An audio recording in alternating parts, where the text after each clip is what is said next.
Hello everybody, welcome back to Goat the Mad. I'm going to probably split this video up into two parts and just show you this course first.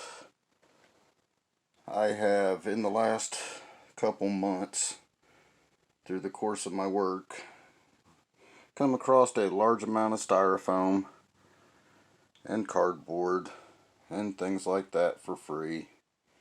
So I decided, since we're coming up on winter here in Indiana, I'm going to make an indoor crawler course. This is what it looks like so far. This is one of the two unfinished pieces that I have. As you can see, it's not really a whole lot to look at. Just a bunch of hot glued styrofoam and cardboard and blah blah blah. Out of all these pieces that I've made, I've literally spent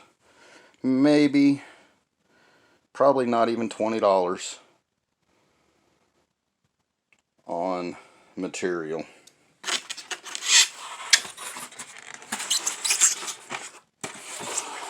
As you can see, we're building ramps, we're building bowls, we're building all kinds of fun stuff to crawl up. And just for scale on some of this,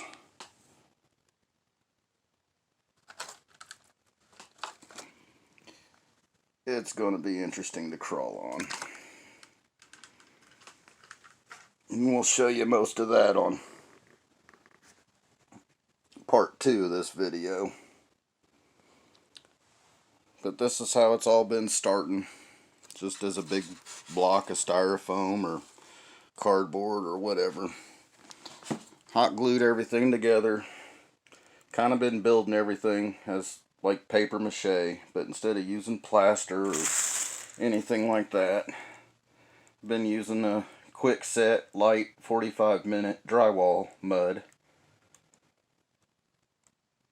because it's extremely lightweight. It's not as hard as something like plaster, but I'm trying to make this course as mobile as possible so that I can transport it, because I have a couple buddies that have also gotten into the 24 scale.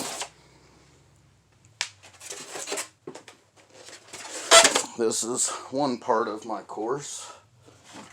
If I can find everything I just dropped. Sorry about that, guys.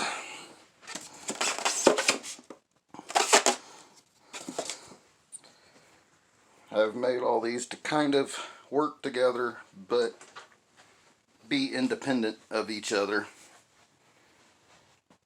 I still plan on putting some great stuff up, spraying some great stuff around, just to make some of these sides a little more accessible. I also found this 3/4 inch PVC pipe I could make this bridge out of to kind of join these two pieces together. You'll notice there's a little bit of damage on them. We've already been running these pieces. I've got that little short bridge, and then I also have a slightly longer bridge. Sorry about all that squeaking.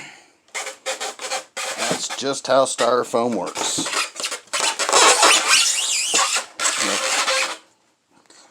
But there's also a slightly larger bridge.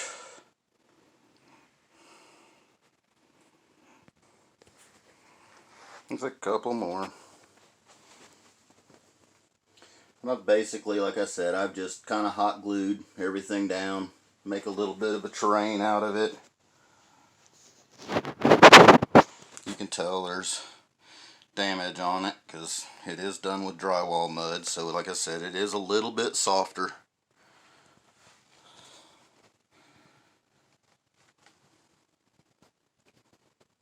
But this course so far is really fun. Like I said, I've made each piece to kind of be independent in and of itself,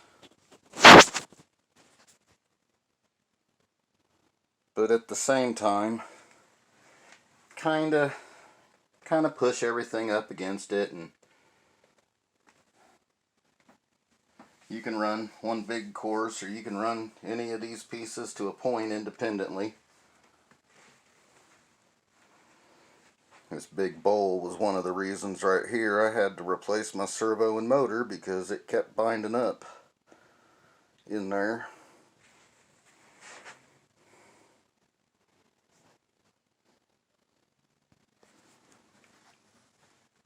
And the camera doesn't really do this one justice, but this is the biggest piece I've got so far.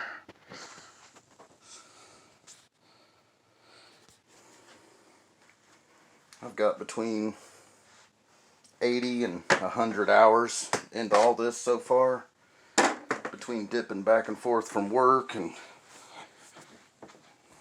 doing things and just my own personal life.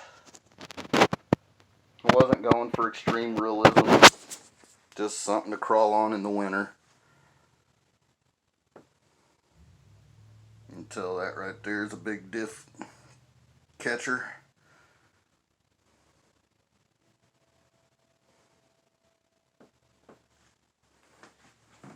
But I wasn't going for extreme realism. I had 5 gallons of paint just sitting around for the last couple years. Something to help kind of protect the drywall a little bit.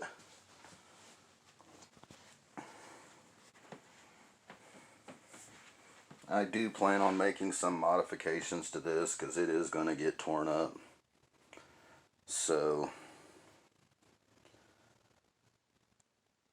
we'll call this the end of part 1. We'll see part 2. I'm actually going to put a little bit of this together and see about running on it, just to show you a little bit more of the scale of it, because this camera isn't really picking a lot up. So we'll be back in just a little bit with part 2. Have a good day. Thanks for watching.